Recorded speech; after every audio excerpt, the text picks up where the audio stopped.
सर्वांना जय भीम। देवेंद्र फडणवीस यांनी एक डाव टाकला आपल्यावर। 59 जाती आहेत एससी मध्ये। डाव असा होता, आपल्या विरोधामध्ये 58 जाती उभा करायच्या, पण महाराणी डाव पलटीला, सरकारच्या विरोधात 58 जाती आपण उभा केल्या। आम्ही ते लोक आहोत, आमचा संघर्ष 2500 वर्षापासून सुरू आहे। बाबासाहेब म्हणतात या देशाचा इतिहास दुसरा तिसरा काही नाही, बुद्धिझम आणि ब्राह्मणिझमचा इतिहास आहे, लढाई आहे। आमचा छोटा मोठा कुणी शत्रू नाही। 2500 वर्ष ज्यांचं राज्य आहे ते आमचे शत्रू आहेत। उगाच छोट्या मोठ्या जातीला कुणी शत्रू मानू नये, लक्षात घ्या।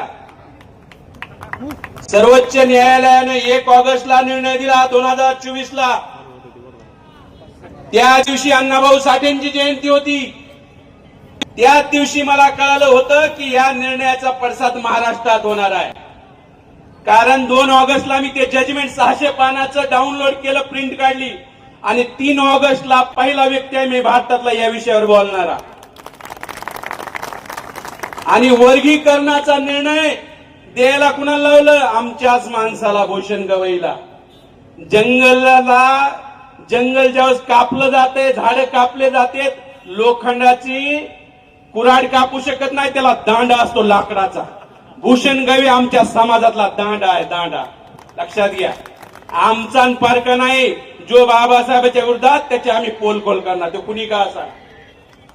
1 ऑगस्ट 2024 ला जजमेंट आलं सुप्रीम कोर्टाचं। आता काही आदिवासी बांधव बी म्हणले, त्या जजमेंट मध्ये आहे आदिवासींचं बी वर्गीकरण करायचं, लक्षात घ्या। आदिवासींचं वर्गीकरण करायचं। आम्ही जात्यात आहेत, तुम्ही सुपात आहेत, या आमच्या नंतर तुमचाच नंबर आहे, लिहिलंय त्याच्यात। आणि आदिवासींचं ऐकून बी घेतलं नाही सुप्रीम कोर्टानं, पार्टी नाही, म्हणणं ऐकून घेतलं नाही, डायरेक्ट निर्णय दिलाय आदिवासींच्या विरोधामध्ये। आदिवासींना आणखी खबर नाही की त्यांच्या विरोधात ते निर्णय आहे म्हणून, जजमेंट आहे म्हणून। आणि 1 ऑगस्टला दिला निर्णय। देवेंद्र फडणवीस म्हणत आहेत, मुख्यमंत्री म्हणत आहेत, सुप्रीम कोर्टाने दिलाय निर्णय, सुप्रीम कोर्टाने दिलाय। अरे 600 पानं वाचलेत, मी गॅरंटीने सांगतो त्याच्यात काय लिहिलंय? कराच असं नाही लिहिलं, करू शकता, तुमची इच्छा असेल तर करू शकता, आणि करायचं असेल तर इम्पेरिकल डेटा लागेल। इम्पेरिकल डेटा मध्ये 59 जाती आहेत। या 59 जातीमधले किती क्लास 1 अधिकारी आहेत, क्लास 2 किती आहेत, किती शिक्षक आहेत, किती प्राध्यापक आहेत, किती डॉक्टर आहेत, किती ग्रॅज्युएट आहेत, किती पाहिजेत, किती आहेत, याचा तुलनात्मक जो डाटा असतो त्याला म्हणतात इम्पेरिकल डाटा। आणि ह्या डाटा असेल तर करता येईल असं म्हणणं आहे। देवेंद्र फडणवीस म्हणत आहेत जसं काय सुप्रीम कोर्टाचा आदेश आहे तो मान्यच करायचा आहे। मग माझा प्रश्न आहे, उत्तर प्रदेशमध्ये वर्गीकरण का सुरू नाही? मध्य प्रदेशमध्ये वर्गीकरण का सुरू नाही? गुजरातमध्ये वर्गीकरण का सुरू नाही? बंगालमध्ये वर्गीकरण का सुरू नाही? तिथे तुमचं सरकार आहे ना। जर सर्वोच्च न्यायालयाचा निर्णय कंपल्सरी आहे तर या राज्यामध्ये का नाही वर्गीकरण सुरू? त्या इथंच का सुरू आहे? कारण हा निर्णय महाराष्ट्रासाठी घेतलेला निर्णय आहे, भूषण गवईच्या मार्फत घेतलेला निर्णय आहे, अण्णाभाऊ साठेंच्या जयंतीदिनी निर्णय घेतलेला आहे। त्यामुळे देवेंद्र फडणवीस म्हणतात की येणाऱ्या 2 ते 3 महिन्यात आम्ही लागू करू। 2 ते 3 महिन्याचा अर्थ काय माहितीये का? ऑगस्ट मध्ये लागू करू। ऑगस्ट मध्ये म्हणजे 1 ऑगस्टला, लक्षात घ्या। हे भांडण लावायचा कार्यक्रम आहे आणि सरकार प्रायोजित भांडण आहेत। सरकारमधलेच लोक याला शक्ती देत आहेत, ताकद देत आहेत। आता देवेंद्र फडणवीस असं करत आहेत, ते उपमुख्यमंत्री आहेत एकनाथ शिंदे। 2024 ला निर्णय आला ना, 1 ऑगस्ट 2024 ला, आणि बार्टीचा अहवाल 2023 ला आलाय, 1 महिना 1 वर्ष अगोदर। म्हणजे सर्वोच्च न्यायालयाचा निर्णय येण्या अगोदर एकनाथ शिंदेनं वर्गीकरणाची प्रक्रिया सुरू केलेली होती। त्यामुळे देवेंद्र फडणवीस एकटे दोषी नाहीत, त्याच्या सोबतचा हा काळूबाळूची जोडी आहे, एकनाथ शिंदे दोषी, लक्षात घ्या। त्यांनी हा 2023 ला बार्टीची मिटिंग घेऊन अहवाल बनवायला लावला, तो बार्टीचा रिपोर्ट आहे माझ्याकडे, आणि त्यांना सांगितलं की अबकडे करा म्हणून, अबकडे केलं पाहिजे। आता आमच्या काही नेत्यांनी सांगितलं, आपल्या मोठ्या नेत्यांनी म्हणले की जर वर्गीकरण करायचं असेल तर संख्येनुसार करा। मग आम्ही लॉंग मार्च काढला होता, बीड पासून 17 दिवस पायी चालत होतो। आमच्या लॉंग मार्च मध्ये भाषणात खाली कमेंट यायला लागल्या, तुमच्या नेत्याचं समर्थन आहे, तुमच्या नेत्याचं समर्थन आहे. मग म्हणलं आम्हाला इसकटून सांगावं लागेल नेत्याचं समर्थन आहे म्हणजे काय आहे भानगड. जर वर्गीकरण संख्येनुसार केलं 59 जाती आहेत. 59 जातीची जी संख्या जर मोजली 2011ची जनगणनेचा रिपोर्ट आहे माझ्याकडे. संख्येनुसार दिलं तर महारांना भेटतंय 8.5%, मातंगांना भेटतंय 2%. संख्या आहे तेवढी 2%. चर्मकार आणि ढोर बांधवांना भेटतंय 1.5%. संख्या आहे 1.5%. आणि राहिलेल्या 55 जातीची संख्या 1% बी नाही, त्यांना आरक्षण भेटतंय 1%. आता मला सांगा 55 जातीला 1% दिलं, जे आज 13% खेळायला लागल्यात त्या 1% बंदिस्त होतील, म्हणजे 55 जातीचं नुकसान आहे. ढोर आणि चांबा जे 13% खेळायला लागले ते 1.5% बंदिस्त होतील. 55 आणि 2 57 जातीचं नुकसान आहे.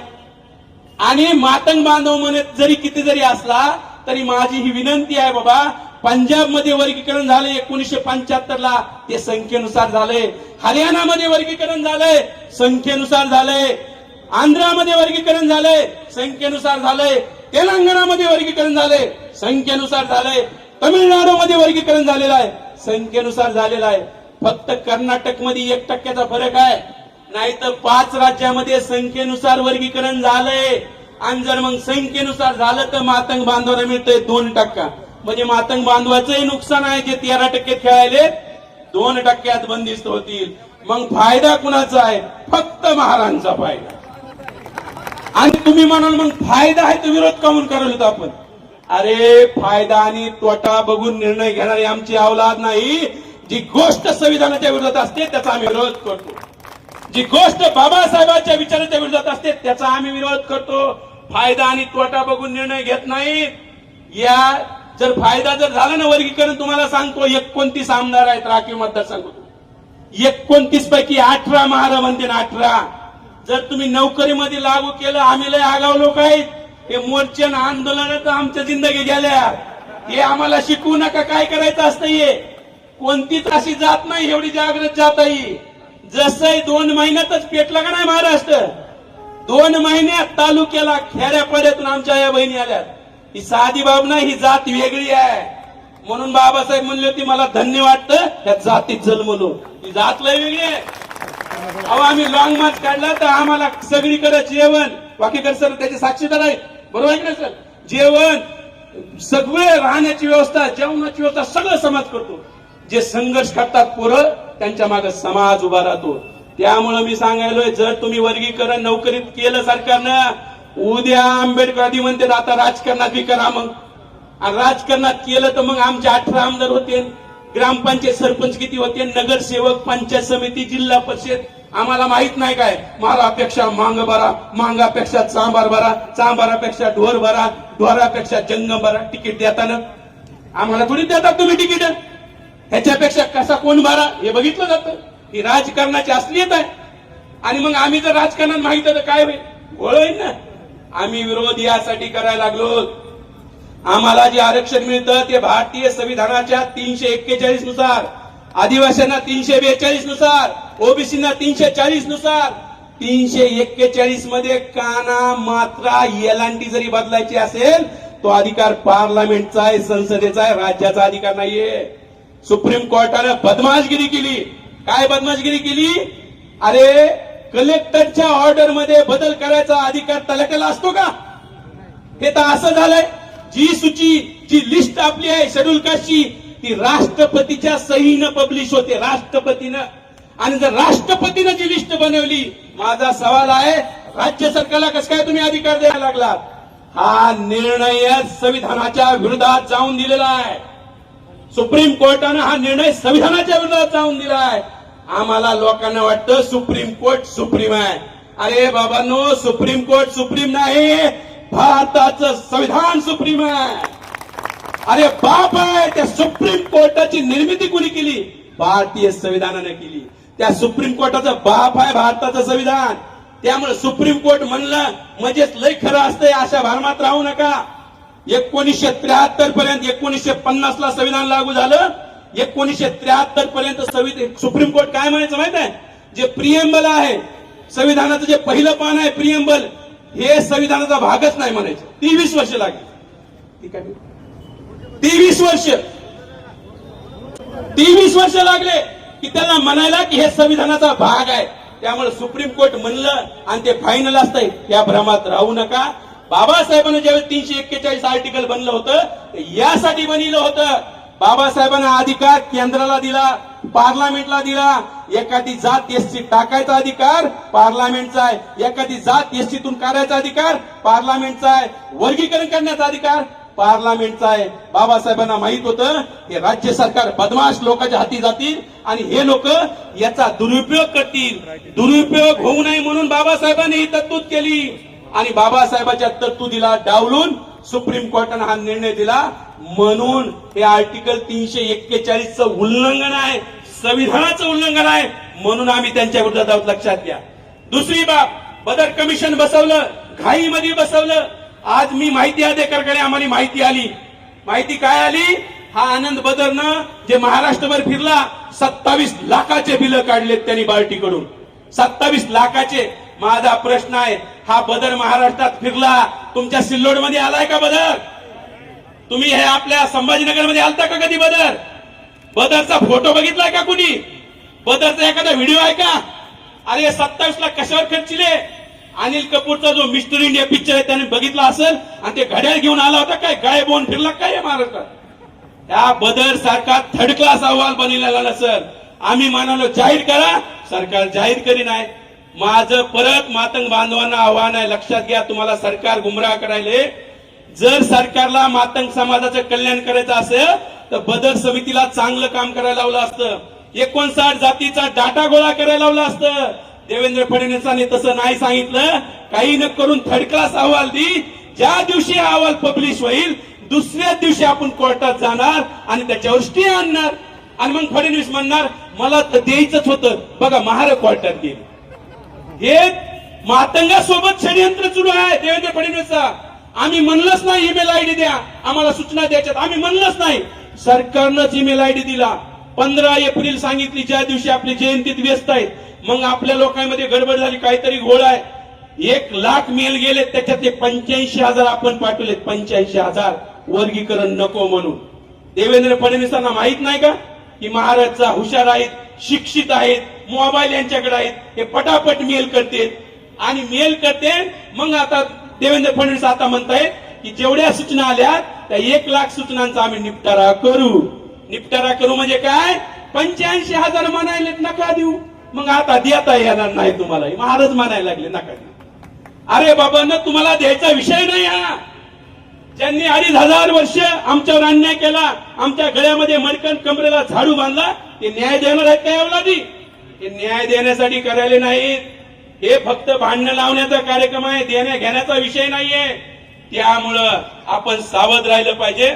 म्हणून ह्याच्या ठिकाणी आपली दुसरी मागणी आहे, मोर्चाची ही दुसरी मागणी आहे की बदर कमिशनचा अहवाल आपण जाहीर करायला पाहिजे. बदर कमिशनचा अहवाल जाहीर झाला तर या सगळ्या गोष्टी होतील. शेवटचे 1 ते 2 मिनिटं बोलतो आणि थांबतो. वेळेची मर्यादा आहे, मला माहित आहे. आपण उन्हात बसलेलो आहोत, परंतु काही नाही, आम्ही 17 दिवस उन्हात चाललो आणि उन्हात चालल्यावर बी काही होत नाही. आम्हाला कळायला लागले काही होत नाही, काही होत नाही. आपण पाऊस आला का आपण काही ढेकळं नदीवर गळायला आणि उन्हानं वाळून जायला बी काही आपण पाला पाचोळा नाही. लक्षात घ्या, काही होत नाही. संविधान धोक्यात आहे. सरकार आपल्यासोबत गेम करायच्या मार्गावर आहे. त्यामुळे लक्षात ठेवा, देवेंद्र फडणवीस जे समर्थक आहेत, मातंग नेते, त्यांनी एक पोस्ट टाकली, धप्पा पोस्ट. एवढा धप्पा मला लक्षात आलं. धप्पा काय माहिती आहे का? देवेंद्र फडणवीस म्हणणार निपटारा करू आणि 1 ऑगस्टला आपल्याला बेसावध करायचं आणि बेसावध असताना निर्णय द्यायचा आहे. 1 ऑगस्टला अण्णाभाऊ साठेंच्या जयंती दिनी वर्गीकरणाचा निर्णय येण्याची दाट शक्यता आहे. म्हणून त्याच्या आदल्या दिवशी म्हणजे 31 जुलैला आम्ही चैत्यभूमीवर घोषणा केली, बाबासाहेबांना अभिवादन करून. तुम्ही 1 ऑगस्टला करायचे डोक्यात आहे, त्याच्या आदल्या दिवशी आम्ही महाराष्ट्र बंद करू.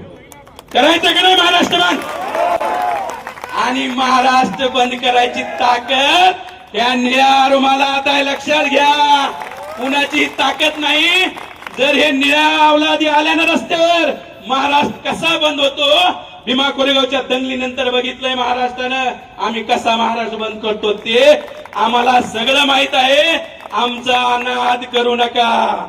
कुणाचाही करा, महाराजांचा नाद करू नका. डेंजर आहेत लोक आम्ही. आणि जर तुम्ही तरी सुद्धा वर्गीकरण केलं तर 29ला तुमचं नामोनिशान मिटवून टाकू. एवढंच बोलतो आणि थांबतो. जय भीम, जय भारत.